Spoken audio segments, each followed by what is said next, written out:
Tell me, what can bring down the mightiest baobab tree? Is it the lion? Is it the elephant? No. Sometimes it is the tiny termites beneath the bark, working quietly, unseen, until one day the giant falls. Our continent was once like that mighty baobab, and tonight I will tell you how it fell. Long before strange ships appeared on our shores, before foreign flags were planted upon our lands, before our people spoke the languages of distant kingdoms, Africa stood tall, cities whose walls gleamed beneath the morning sun, markets where the scent of spices mixed with leather, salt, and fresh grain, caravans stretching farther than the eye could see, crossing golden deserts with camels carrying gold that kings themselves admired, blacksmiths whose hammers rang like music, shaping iron into tools and spears, farmers who understood the seasons better than anyone, storytellers who carried history not in books, but in memory. Timbuktu, where scholars gathered beneath warm desert skies, filling libraries with knowledge while much of the world still searched for answers.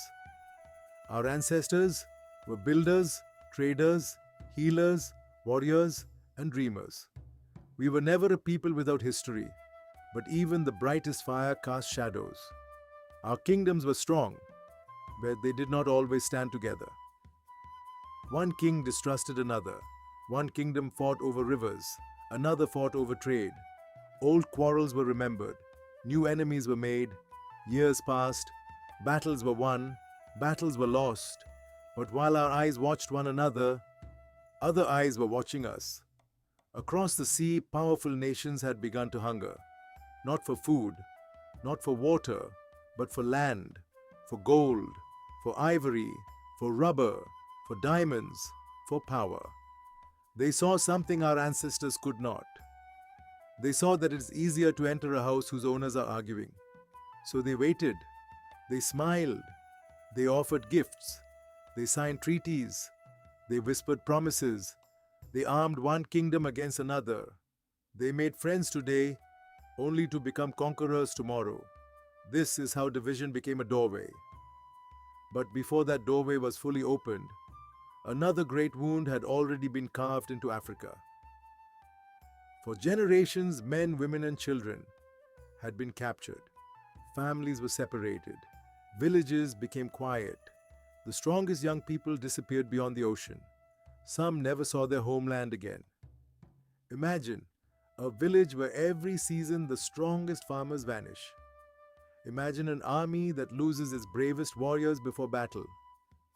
Imagine a tree whose healthiest branches are cut away year after year. Can it remain as strong as before? There was nothing to say. In a city far from here, leaders gathered around a table. They unfolded a map of Africa. They sharpened their pencils, and they divided lands they had never walked. They drew borders across mountains they had never climbed. They split families they had never met. They separated friends. They joined enemies, and not one African elder sat beside them. It was as if strangers entered someone's home and began deciding who should sleep in which room. Soon, foreign flags rose across the continent. Kings lost their thrones. Ancient systems of leadership were replaced. The wealth beneath African soil filled ships sailing toward distant lands. Railways carried minerals instead of connecting neighbors. Many schools taught children about faraway empires, while saying little about the greatness of their own ancestors. Our stories grew quieter, but they never disappeared.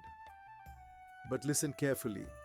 Do not believe anyone who tells you Africa simply surrendered. No, our ancestors fought. They defended their homes. They protected their families.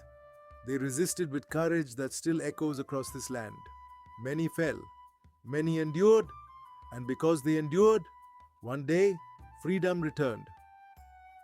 Our greatest treasure was never gold. It was never diamonds. It was never fertile land. It was one another. History teaches us that even the strongest civilization can be weakened when its people stand apart. But it also teaches us that when hearts unite, hope cannot easily be conquered. When spiders weave their webs together, they can tie up a lion. So guard your unity as carefully as you guard your freedom.